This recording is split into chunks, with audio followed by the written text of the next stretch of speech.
Hi, I'm Joe, and welcome to my studio. In today's lesson, I want to talk about the concept of voicing. As pianists, we can't just think of ourselves as a single person playing at the piano. We need to think of ourselves actually as a full orchestra. We are responsible for bringing out and highlighting various lines, various voices within a passage of music as we perform it. I mean, the most basic concept of this idea is melody-verse accompaniment, right? So, for example,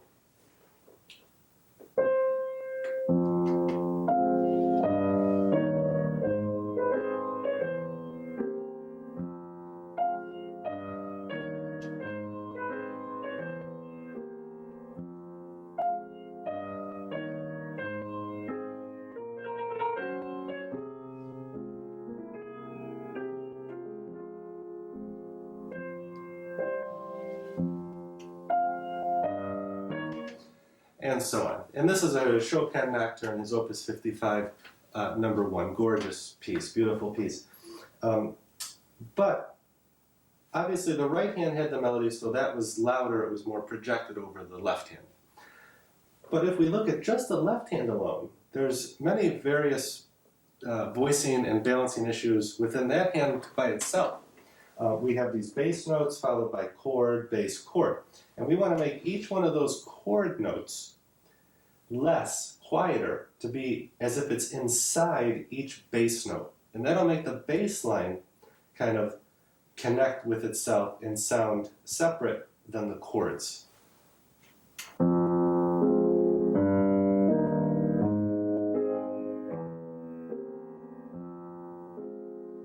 Like so. If we look with an even finer tooth comb at just the chords in the left hand, there's again a layer of voicing that we can do to make the chord sound very nice as well, by bringing out the top note over the bottom notes of each chord.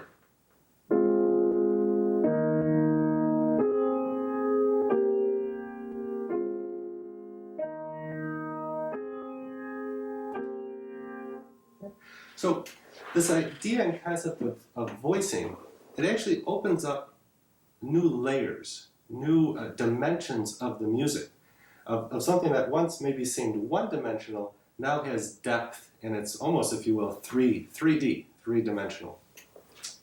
To look into this concept of voicing a little bit further, let's take a rather simple chord progression.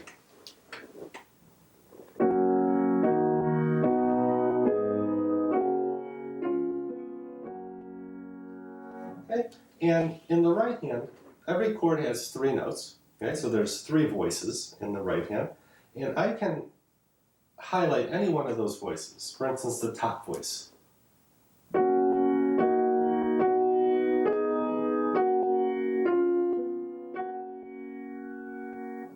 Or the bottom voice.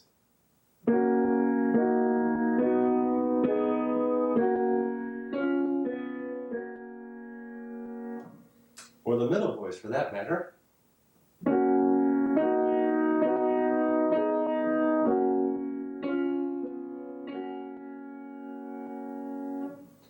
So I just played the same chord progression for you 3 times, and each time sounded very different from one another, had a lot of variety, just by highlighting a different voice each time. So physically, what am I doing to get that effect, to get that sound? Well, one, it has to do with the balance and the shifting of the weight in your hand.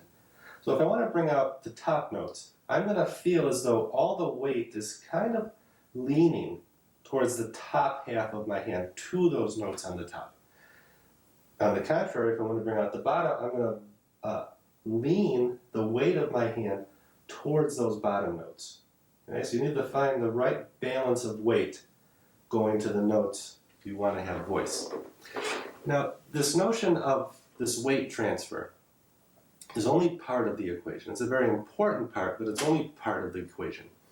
There's something else going on behind the scenes that is much more intricate than that. It's almost like a magician.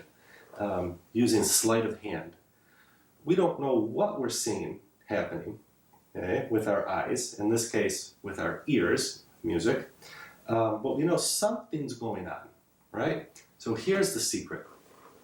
The notes that I want to have projected and voiced more than the others, I make those notes reach your ears slightly before the other notes do. So here's what I want you to do. If we just take one chord, any chord that's in your piece, just isolate that one chord. And if I want the top note to be voiced, okay, I want you to play that note, and you play it rather direct, rather strong, okay, loud basically. And then after that, I want you to play all the other notes of that chord that you don't want to be voiced out. Very soft, okay? Just like that, separate and just like that. And notice that top note, as I said, was very direct. The key went down very quickly. And the other notes that I wanted to have played less sound, softer, those went down with a slower key descent. Okay? Listen again. And once you practice that a few times and you get used to this, the different speed of notes going down in the same hand, then you start to put those two things closer together.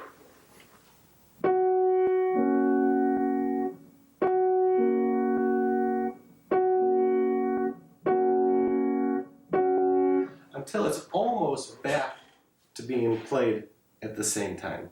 But I say almost, because to the audience, that's what it sounds like.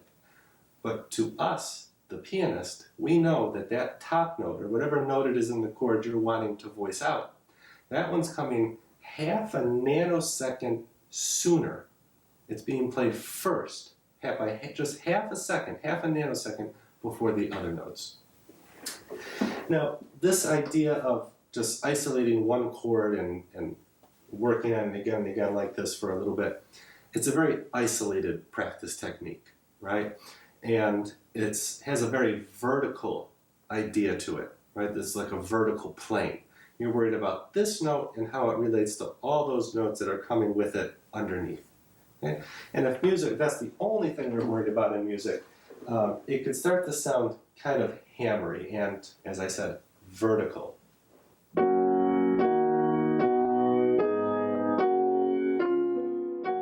Right, not the most beautiful sound.